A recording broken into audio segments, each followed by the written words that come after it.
1929. The burger business is hot. Orders up 3% from a year ago. Reality TV star and Kim Kardashian buddy Jonathan Cheban says there is room for another big burger brand. He recently launched a Burger Bandit on Long Island. I went there and asked what he's doing to stand out from Shake Shack and Five Guys. It's just a place that anyone from a neighborhood could come, but I didn't want it to feel like a mom and pop store. It's a very simple burger. I like my burgers like I like my pizza, plain.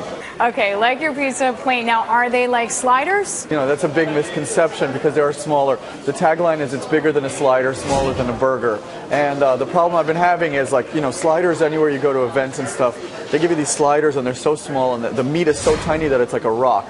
And I needed these burgers to be kind of mushy and delicious. Are you worried at all, especially with the Shake Shack and Five Guys and local pubs, do you worry at all about market saturation? I don't, because I travel so much. I do appearances all over the country, all over the world. And like, even if I wanted Shake Shack now from here, I still have to drive 20, 30 minutes. So to me, there's enough room for everyone. But the idea is that you're going into areas that you say there is demand and Absolutely. It's unmet as of now. So Absolutely. More suburbs and maybe less in Yes. city centers. For now, I'm going to start with suburbs. You know, we just got an offer in Dubai to franchise 6 of them already, and I got that before I even opened. So people are excited about it because, you know what, they get a person attached with it, and it's just something fun. It's a fun burger place, you know, especially for kids because they are a little bit smaller. And for example, like the toasted marshmallow shake, we actually have them burn toasted marshmallows mixed in with the ice cream, and I want it to be very specialized. And especially trying to serve kids. Especially trying to serve kids, and you know, we have such, obviously because of the show I'm on and the Kardashians, we have a huge following. We're on in 178 countries, I believe, so we have a huge fan base, and it's they love this stuff, and it's fun. It's great. Jonathan, you brought up the Kardashians. Yes. As people who know you, they know that Kim is one of your besties, if not your best buddy.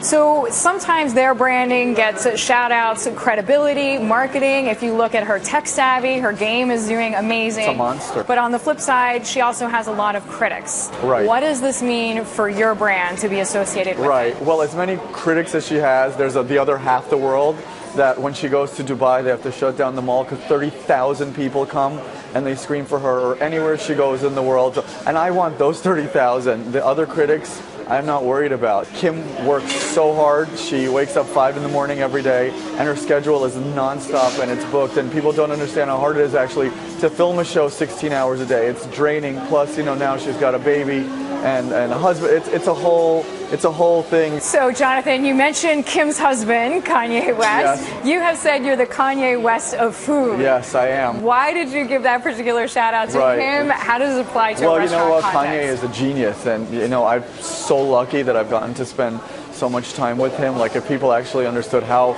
smart and brilliant he was, he defines fashion right now. He's 2 years ahead of it, and any critics, you know, about his fashion show, those are just people that have no idea what's going on, and in 2 years they'll catch up to him, and everything with his music and his style and just everything about him and the way he thinks is so on point that I feel the same way about food, the way he does about fashion and music. I know every detail, every ounce of it, like I am a foodie to death. So you mentioned you have numerous projects going. You mentioned that you're a foodie. The Dish is one of your blogs. Where website. You're really one I of always your say websites. I'm not Carrie Bradshaw, so it's not a blog. Okay. It's a website. There's almost, you know, over 20-something people working there, 15 writers.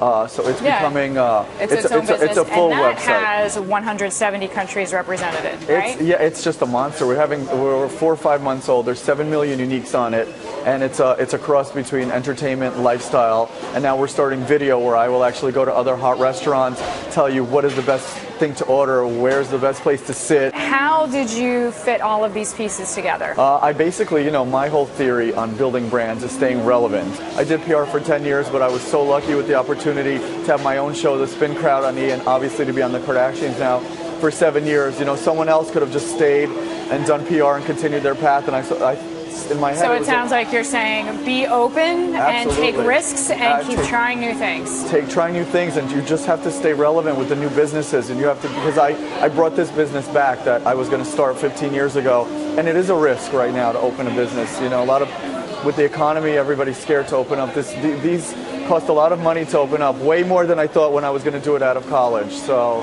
I think people do have to have the risk, but you also have to have an audience and you have to have the right product. Jonathan Cheban there, owner of Burger Bandit.